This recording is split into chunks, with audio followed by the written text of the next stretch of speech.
Sophia, your spiritual astrologer, and welcome back to the podcast where you'll learn how to use astrology in a more empowering and soul-centered way.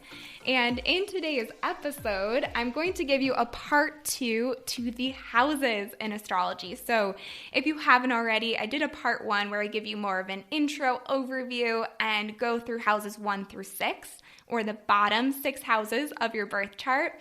And in today's episode, we're picking up where we left off, houses 7 through 12, or the top half of your birth chart.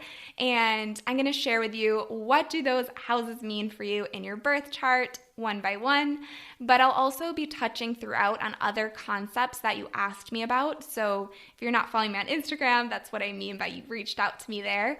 But questions about polarity, angles, empty houses, and stelliums. So thank you for writing those in. It really helps me to know what you want to know about these topics, what's tripping you up in your learning. So yeah, I'll dive into those as well as we go.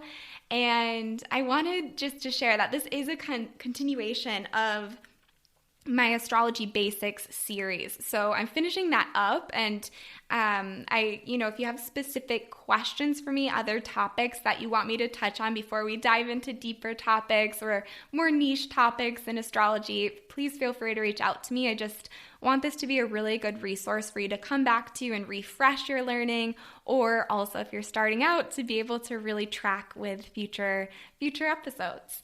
And last thing I want to say at the start is I'm just so grateful if you have given this podcast a 5-star review. Thank you so much. I saw today before I recorded this, we're almost to 100 5-star reviews on Spotify, which just makes my heart so happy. Thank you so much. And last thing, if you do want to find out how to learn more astrology with me, book a reading with me, or sign up for the next round of Spiritual Astrology School, that's all linked in the show notes for you. And I also have that free weekly Astro Mail and freebie guide for you, especially if you wanted that visual on the 12 houses. So all of that is linked below. Okay, so let's dive into today's episode. What are the houses in astrology? What do the houses mean? Part 2. So when we're talking about the houses, I want to start off by just anchoring you in what you already know. So yes, we are learning 6 new houses in part 2 today. However, don't forget what you've already learned. So you know houses 1 through 6. And in many ways, the next 6 houses are a continuation of that. What I mean by that, let's give an example. So this is the concept of polarity. So when we're looking at the first house, you know that means yourself. Whereas when you're looking across the chart, you see the 7th house is exactly opposite the first and 7th. And the first 7th house axis in that way, it's showing you, okay, the first house is about yourself. The 7th house is about relationships and others. So we have the first house is self-awareness. The 7th house is other awareness. Okay? And that is giving you an insight into, it's drawing on from what you already learned. It's showing you 2 ends of the spectrum. The first house, who are you in relationship to others, 7th house, and understanding others in relation to yourself. Right? And also understanding, okay, the more deeply you know yourself, first house, the more deeply you know others, 7th house. And the more deeply you accept and love others, 7th house, the more deeply you love and accept yourself, first house. So you can I just want to begin to help you understand that, first of all, these house themes, as I go through them, you can start to build connections to the opposing house, and that will really be helpful in understanding a more encompassing view of astrology, but also seeing this connection and how spiritual that is in nature, of seeing, okay, we're dealing with the same themes, different ends of the spectrum, but at the end of the day, all is one. So we're dealing with the same energy now of the 6 houses, but you're drawing it across the chart to these new houses, which pick up on the same theme. It's just different perspectives. They're different ends of this spectrum that you need to find balance in. You need to heal and integrate. It depends on the planets there and all of this. But I just want to introduce you to that concept that if you know the first 6 houses, you're going to see how these next set of houses are an extension of their opposing house.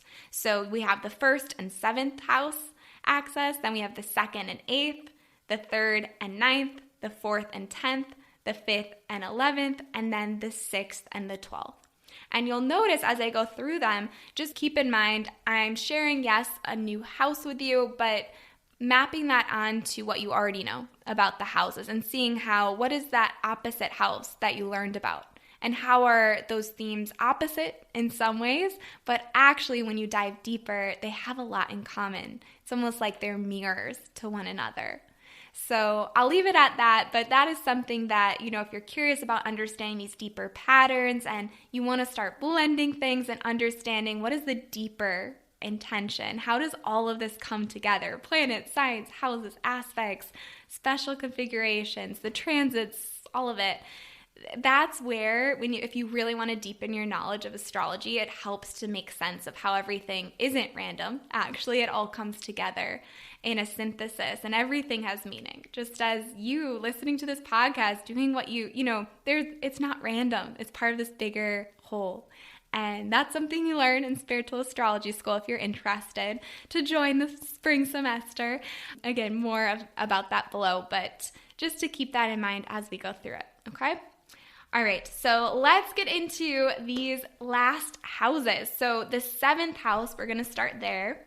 The 7th house keywords for you, if you're taking notes, are close one-on-one relationships, marriage, and partnership. So again, that's close one-on-one relationships, marriage, and partnership. And again, there's so much more I could say for every house, but I'm not going to make this a huge, huge episode. So just keep that in mind. There are other themes, but those keywords really can get to the heart of it.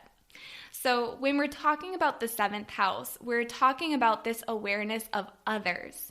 So that looks like, who are those people who are in your inner circle? So that looks like close relationships. Obviously, if you are in a long-term relationship of any sort, marriage or otherwise, that shows up there. Any significant relationship, though, really. And so that can look like, a romantic partner, most obviously. Picture they are part of your 7th house for sure. But also, it looks like when you're talking about just close friendships, who is your best friend? Who's in your inner circle? If you're in a business partnership, that shows up there too. Anyone who you're really speaking with one-on-one, who you need to trust, who you need to confide in, when you're speaking with them, you get a better understanding in some ways of your own self-discovery, right? Again, 7th house tie in with the 1st house, that sense of self and awareness in others. So understanding the 7th house is about others. It also relates to very literally what you attract in relationships. And sometimes this can show up so clearly, so obviously, like, if someone has a Leo rising, then Aquarius is your 7th house, right? And so you might look to see how in relationships, you might attract relationships on the one hand that are a bit different from what others might expect of you in some way, or you might look in some way to see someone who really beats to the tune of their own drum in some sense, or you get into relationships in kind of eccentric or unexpected ways, or sudden relationships. And at the same time too, so everyone has a zodiac sign there. You can look to your 7th house zodiac sign to understand, what do you attract in relationships? How do those one-to-one close relationships come into fruition? All of that. But also at the same time, if you dive deeper into it, you can see how there's this theme of, if you have planets there, you might tend to project those onto others. Because, if you have Pluto in the 7th house, understanding that at a certain point you're going to see, you've been projecting your power onto others, thinking other people can do things that you can't. But actually you're learning, no, you get to own your own power and make sure that you are leading your life and your mission forward too. So things like that are really important to look for. Any planets there as well. And or another one, Venus in the 7th. I see that with people who don't see their own beauty as obviously. They see it in others, but they're learning, no, that's also part of themselves as well. And what else do I want to share? So also sometimes I'll see, equality, compromise. Those are themes that come up there. Understanding the 7th house is a lot about connection and what helps you to find connection and what are those barriers to connection as well. All right, so that's the 7th house. Just as an example, I have Sagittarius in my 7th house, and I met my husband abroad, and he is Spanish. So it's just interesting to see how literal it can be. And if you are following me on Instagram, I'd love to hear if you have any connections like that of just how it manifests for you in a literal way. All right, and 8th house. So the 8th house keywords are shared resources, intimacy, rebirth, and the occult. Again, shared resources, intimacy, rebirth, and the occult. And oftentimes with the 8th house, think about it as what is hidden from view. What others in society, let's say, just don't tend to want to talk about or to address. So often also here we have sex and death and the occult, and we have taboo topics or taxes, like things that, it seems like such a Mod Podge of different things, but they all kind of come back to what are those topics that people don't always want to discuss, that they want to hide from or talk about, or, behind closed doors. So it's kind of the messy house in a way, like when you have planets there, it really shows you that your life is a lot about transformation, and it's not always being as understood by others, or there's this need for some privacy there. And so oftentimes, let's look at them a little bit more one by one. So this is a house for relationships that really speaks a lot to intimacy, to this greater sharing of money, sharing of resources. This, in the 8th house, you're really moving into this concept of we. And so the 8th house really helps you to merge with one another and really to see your own shadows as well with the 8th house. There's no hiding in the 8th house there. And then when it comes to the 8th house, it also can show up some suppressed fears that you might have and what you need to heal. It speaks a lot to your own psyche and an interest sometimes in understanding that, being able to really deeply know and understand why people do the things they do.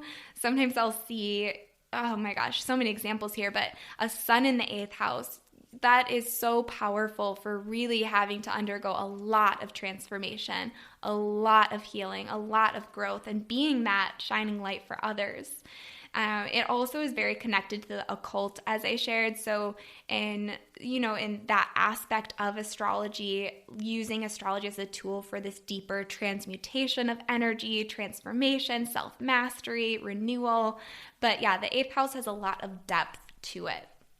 And it's very often misunderstood, or people will be in some ways fearful if they have planets in the 8th house because, of course, the word death is in there. But it really shows up as when we're talking about astrology, we're talking about these cycles of birth and life and death and birth again, and understanding this cycle of regeneration and how that works. If you have planets in the 8th house, you might be very curious about that. So nothing to worry about there in that sense. It's just understanding that you are willing to talk about those things. You're being curious about that. You want to know more about that side, that spiritual sense of death as well. And then the 9th house keywords for you. So exploring, studying, religion, beliefs, and travel. Again, that's exploring, studying, religion, beliefs, and travel. And here, again, just always keeping in mind the house opposite is helpful, but we're looking at learning in a more expanded sense. So looking at the higher mind, looking at something a bit more abstract, or the search for meaning. And oftentimes with the 9th house, that comes through very literally experiences that get you out of your comfort zone, that expand the horizons of what exists, what is possible for you. So travel or other cultures, wanting to understand different religions, wanting to deepen your own spirituality, or maybe you yourself are very curious about those topics. It can also look like exploring something really in depth in that sense. So maybe higher education is one that comes through if you have a lot of planets there. And learning about philosophy, ideals, what is your own philosophy? What are your beliefs? That shows up in the 9th house. So again, always with all of these houses, looking at the zodiac sign there, whether or not you have planets. But if you do have planets, you really want to pay attention. And yeah, the 9th house too, oftentimes I'll see this where people really want to teach. And for example, if you are someone who has their moon there, you're sometimes very literally, you might live and find a home, the moon, abroad, right? 9th house. So I've seen that a lot. Or wanting to, if you have Saturn in the 9th house, I've seen that recently. Actually, I had a client who shared that they grew up really in a family that was very strict and very religious. And since then, they've really been exploring their fear of navigating how can they step beyond that to incorporate and expand their own sense of spirituality. So looking again to planets there will be really helpful to get you insight into how these themes show up for you. All right, and the 10th house, those keywords for you are career, calling, fame, public life, and reputation. So again, that's career, calling, fame, public life, and reputation.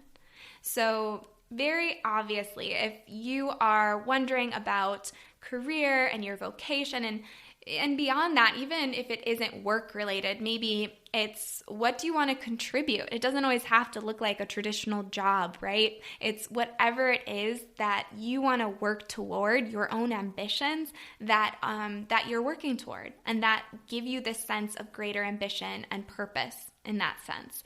And the 10th house, this goes along with the midheaven, which I'll share about at the end, those 4 angles, but it really does give you those keys to what you will find fulfilling, what you will find to be a sense of that sense that you contributed something greater than yourself to the world, and that you feel really proud of that, and you want to be recognized for that. You want to share it with others. Whereas the 4th house is about home and family. It's private, opposite. The 10th house here is about what you're going to put out into the world, what you want to share with your community, what you stand for in a lot of ways. So that's a bit about the 10th house, but it can be very literal too. When you have transits, let's look at that for example. If you have a Jupiter transit to your 10th house, that's going to show up as wanting to take a leap of faith, wanting to do something different, feeling a bit weighed down and wanting to really expand and try something new. Maybe branch out from what you're doing or just do it in a different way. And that's a really beautiful transit to look for. So yeah, just things to think about there too. And just showing you, again, when we're looking at the houses, you can look at this in terms of your birth chart, but also those timing techniques that help you make sense of when is the time to focus on career, when is the time to focus on relationships, and so on and so forth.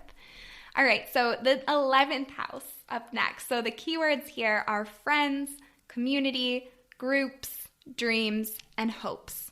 So again, that's friends, community, groups, dreams, and hopes. And when we're looking at the 11th house, you'll notice that it really is, in a broader sense, a bit more impersonal. So we're looking at the broader community, the sense of how you can really belong and feel a part of that, how you can find friends with shared interests. So if you're into astrology, maybe you want to find and make friends with others who are like-minded and who help you see what's possible. So oftentimes friends here, it might be a bit more like acquaintances as well. So it might show up as people who really have a big network of people who support one another, who cheer one another on, their hopes and dreams. That's really the essence of the 11th house. And it can also show up as someone, if you have planets there, like, oh my gosh, if you have a stellium there or a lot of personal planets, you might really be very future oriented. If you have Mercury there, your mind, you're constantly thinking about the future.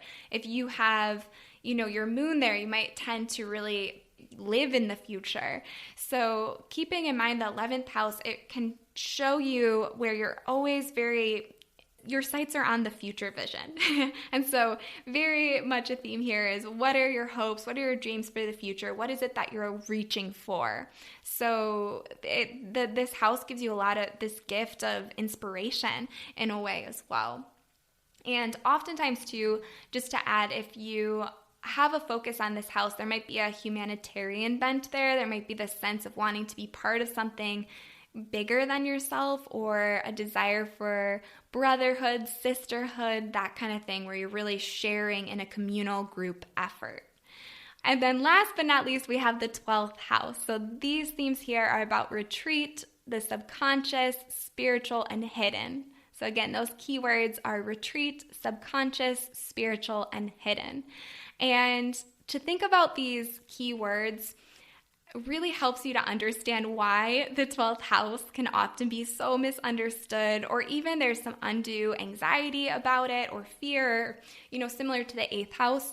I think why that is because oftentimes, at least in a Western society, unfortunately, those are not always themes that are as accepted or as honored as they should be. And so when it comes to other houses that revolve around money or family or career or friends, you can grasp onto those a little bit better. You see, okay, that's something you have conversations about, that's something that is talked about, is valued.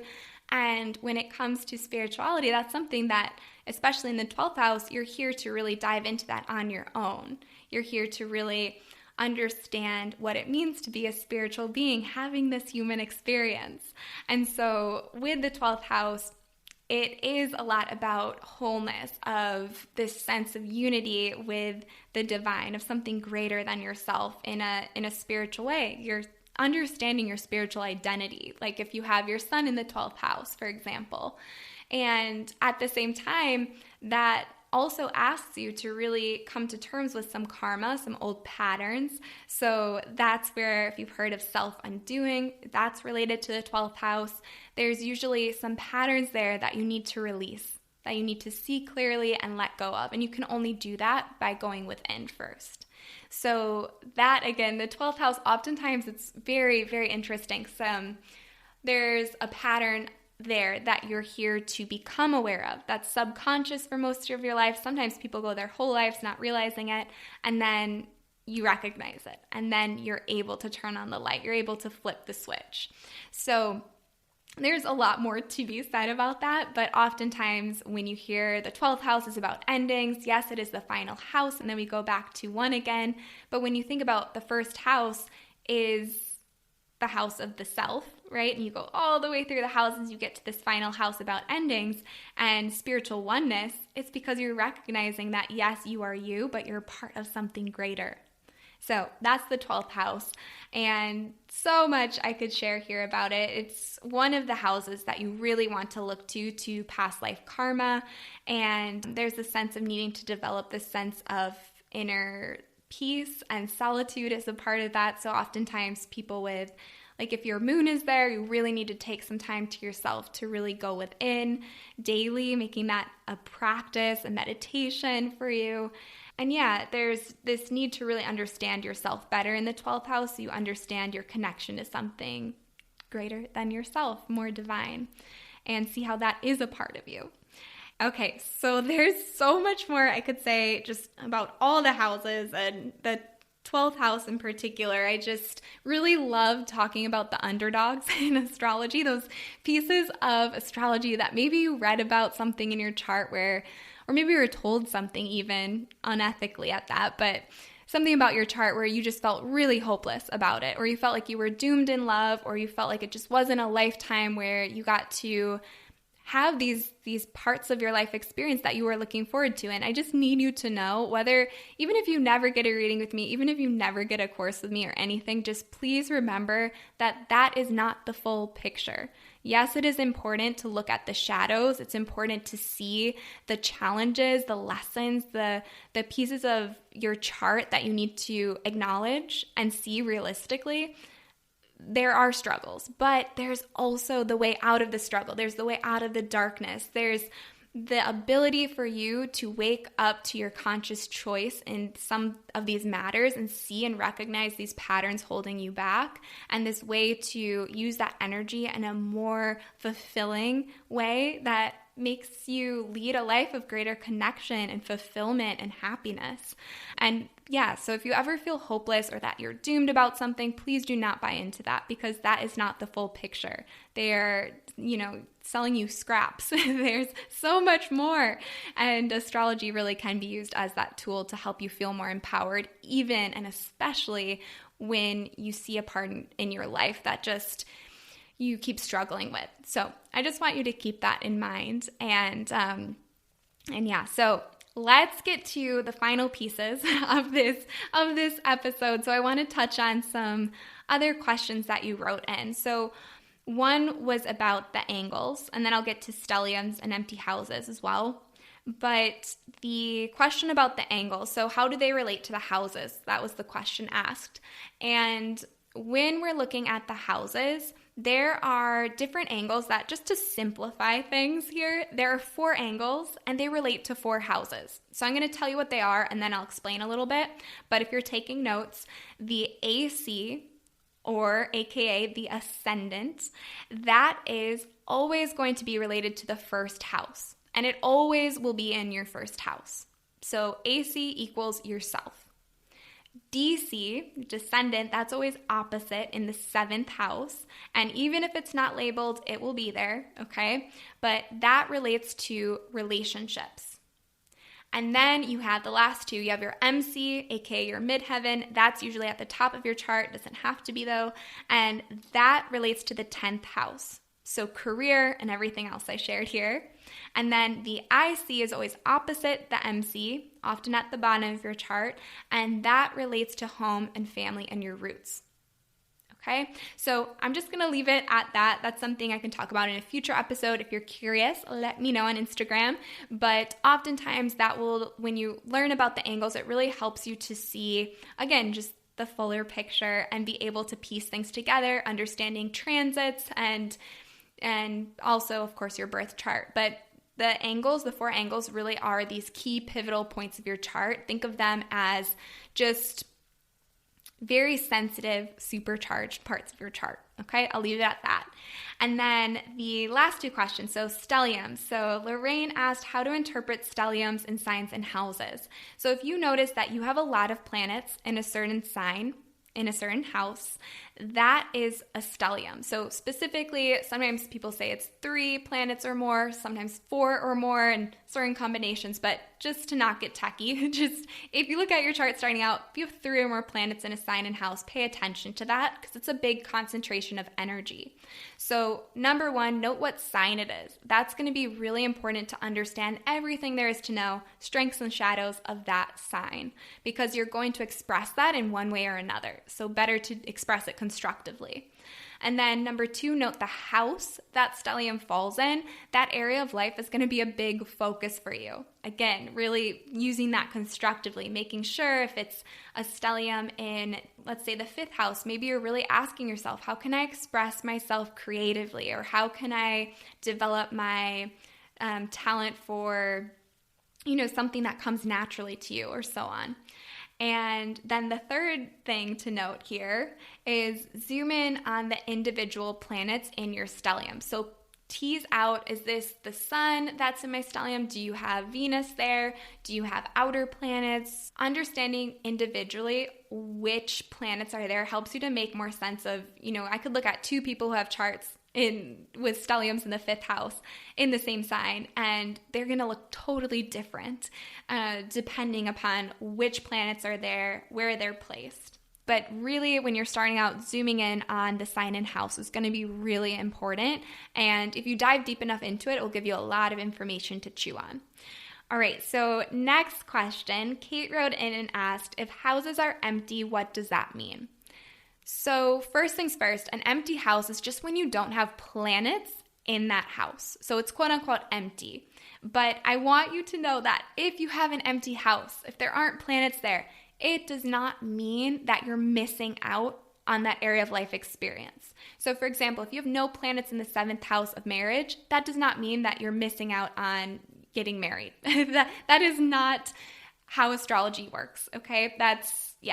So it just means if you have an empty house, you have to know a bit more astrology to understand and dig deeper into that and get more answers, right? So it's very common to have at least one empty house, even more. So please don't worry about that.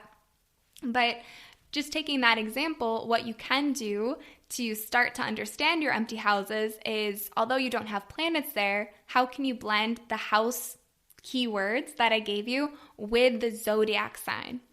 So, for example, if you have your 7th house in Pisces, your Virgo rising, then in your relationships, you're likely very compassionate, you're very romantic or all in and forgiving of your partner, but at the same time, you just have to be mindful of making sure you do have some boundaries, making sure that you are not overlooking some red flags, for example. So there's always going to be strengths and shadows, and you can do that with all the houses, of blending the themes of the house with the zodiac sign at the cusp. And that helps you to get your foot in the door of understanding what that means. And you can get even down, like even a deeper path of this. There's so much more astrology that I could share here with this. If you know about ruling planets, then you could look to see, okay, where are those ruling planets located? So I'm not going to get into that here because this would be a long episode. But again, if you were listening today and there was anything that you really want me to make a whole episode on, feel free to reach out to me on Instagram. Just send me a message and let me know.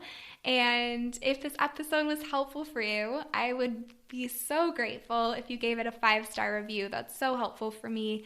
And of course, make sure you're subscribed so you don't miss out on any future episodes. And last thing, if you want to learn more with me, book a private reading with me, or sign up for Spiritual Astrology School, the waitlist for the spring semester, I'll leave all of that linked below for you. Reach out with any questions. And yeah, I think that's all. If you want the freebie guide, of course, that's there too. But okay, that's it for today's episode. Thank you so much for learning astrology with me, for being here. And until next time, bye.